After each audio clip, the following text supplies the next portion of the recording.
Hello everyone and welcome back to our channel Unif Prep Hub. आज की video में हम बात करेंगे जीके जीएस सीरीज़ पार्ट 6 के बारे में। लेकिन सीरीज़ स्टार्ट करने से पहले मैं आपको बता दूं, यूनिफ प्रेप हब का फ्री कोचिंग प्रोग्राम चल रहा है।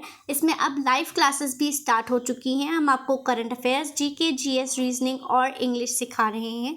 ये सभी स्टूडेंट्स के लिए है जो जामिया मिलिया इस्लामिया और अलीगढ़ मुस्लिम यूनिवर्सिटी में BA honours, BA LLB, BBA और BCom में एडमिशन लेना चाहते हैं। आप या तो नीचे दिए हुए रजिस्ट्रेशन फॉर्म से डायरेक्ट फिल कर सकते हैं फॉर्म, और फिर हमें इन्फॉर्म कर सकते हैं हमारे व्हाट्सएप नंबर पे, जो कि इसी डिस्क्रिप्शन में नीचे दिया हुआ है, या आप हमें डायरेक्ट नंबर पे इंफॉर्मेशन के लिए मैसेज कर सकते हैं या कॉल भी कर सकते हैं। अब चलिए आगे बढ़ते हैं। First question is, RBI has recently announced new restrictions on which payment bank. RBI ने कौन से पेमेंट बैंक पे न्यू रिस्ट्रिक्शंस इम्पोज की हैं? A Airtel payment bank, B Paytm payment bank, C Fino payment bank, D Jio payment bank. Correct answer is B Paytm payment bank. Question number 2, when is Indian coast guard day celebrated every year? A 30th January, B 31st January, C 1st February, D 2nd February. Correct answer is D 2nd February. Question number 3, where will exercise Vayu Shakti 2024 will be organized by the Indian Air Force? A Srinagar, B Pathankot, C Jaisalmer, D Indore। Correct answer is C Jaisalmer। Indian air force की यानी कि भारतीय वायु सेना की exercise होती है, domestic exercise है ये, वायु शक्ति। उसका 24 में हो रही है वो, तो वो कहाँ ऑर्गेनाइज करवा रहे हैं? जैसलमेर में।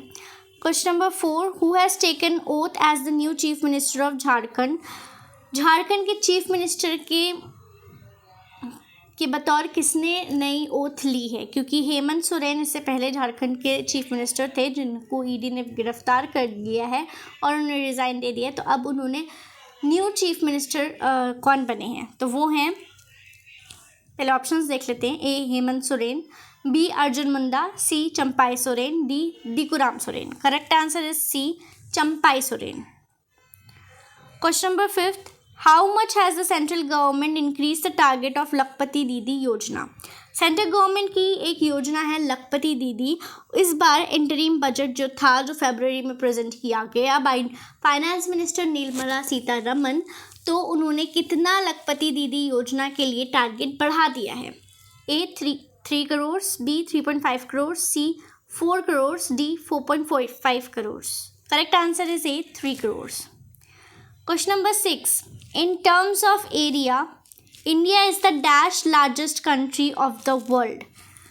अगर एरिया के उस पर नापें तो इंडिया कौन से नंबर पे आता है as the largest country in the world? A 2nd, B 4th, C 6th, D 7th। Correct answer is D 7th largest country। Question number 7, the southern tip of India is? Southern tip मतलब कि south port, मतलब India में south कहाँ पर and हो रहा है, southern tip वो मानी जाएगी।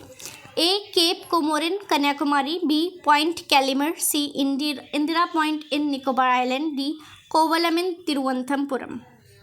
अब या तो लोग D करेंगे या A करेंगे, बट एक्चुअली में it is C Indira point in Nicobar island. Question number 8, which Indian state has the largest coast line? Coast line कौन से स्टेट की है largest? A Andhra Pradesh, B Maharashtra, C Orissa, D Gujarat. आप लोग सोच रहे होंगे कि ये महाराष्ट्र हो सकता है, बट नहीं, ये गुजरात है। D Gujarat is the correct answer. Question number 9, in which language was the Shrimad Bhagavad Gita originally written? Shrimad Bhagavad Gita कौन सी भाषा में लिखी गई है originally? A Sanskrit, B Apabhramsha, C Prakrit, D Pali. Correct answer is A Sanskrit. Question number 10 is, the word Satyamev Jayate is the state emblem of India, and the state emblem of India have been adopted from which of the following? सत्यमेव जयते जो state emblem of India में लिखा होता है, ये 2 शब्द सत्यमेव जयते कहाँ से अडॉप्ट किए गए हैं, कहाँ से लिए गए हैं? A Mundaka Upanishad, B Brahma Upanishad, C Mukhdala Upanishad, D Maitreya Upanishad. Correct answer is A Mundaka Upanishad. Upanishad क्या होते हैं? उपनिषद हैं हिंदू रिलीजियस कल्चर की एक बुक होती हैं उपनिषद। आई थिंक ये 7 या 8 हैं, तो उनमें से एक है मुंडक उपनिषद, जिसमें सत्यमेव जयते से जो लिखा हुआ है स्टेट एम्बलम ऑफ इंडिया में, वहाँ से अडॉप्ट किया गया है। आज की वीडियो के लिए इतना ही। Thank you.